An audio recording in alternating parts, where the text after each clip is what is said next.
BNP chairperson Khaleda Zia চিকিৎসা গ্রহণ করতে পারছেন জানিয়েছেন তার ব্যক্তিগত চিকিৎসক ও দলের স্থায়ী কমিটির সদস্য ডাক্তার AZM জাহিদ হোসেন।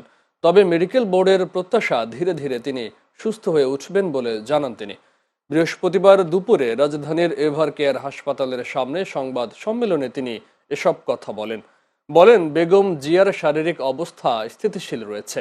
বাংলাদেশ, যুক্তরাজ্য ও অস্ট্রেলিয়ার মেডিকেল দলের পরামর্শে তার চিকিৎসা চলছে। গত 23 নভেম্বর রাজধানীর এভার কেয়ার হাসপাতালে ভর্তি হন বিএনপি চেয়ারপারসন বেগম খালেদা জিয়া। শারীরিক অবনতি হলে 27 নভেম্বর তাকে ভেন্টিলেশনে নিয়ে চিকিৎসা দেওয়া হয়। বর্তমানে তাকে ইলেকটিভ ভেন্টিলেশন চিকিৎসা দেওয়া হচ্ছে। চিকিৎসকদের পরামর্শ মোতাবেক যে চিকিৎসা ওনাকে দেওয়া হচ্ছে সেই চিকিৎসা উনি ঠিকমতো গ্রহণ করতে পারছেন এবং ওনার শারীরিক অবস্থা গত কয়েকদিন পূর্বেও যে অবস্থায় ছিল আলহামদুলিল্লাহ উনি সেটি মেনটেন করে যাচ্ছেন।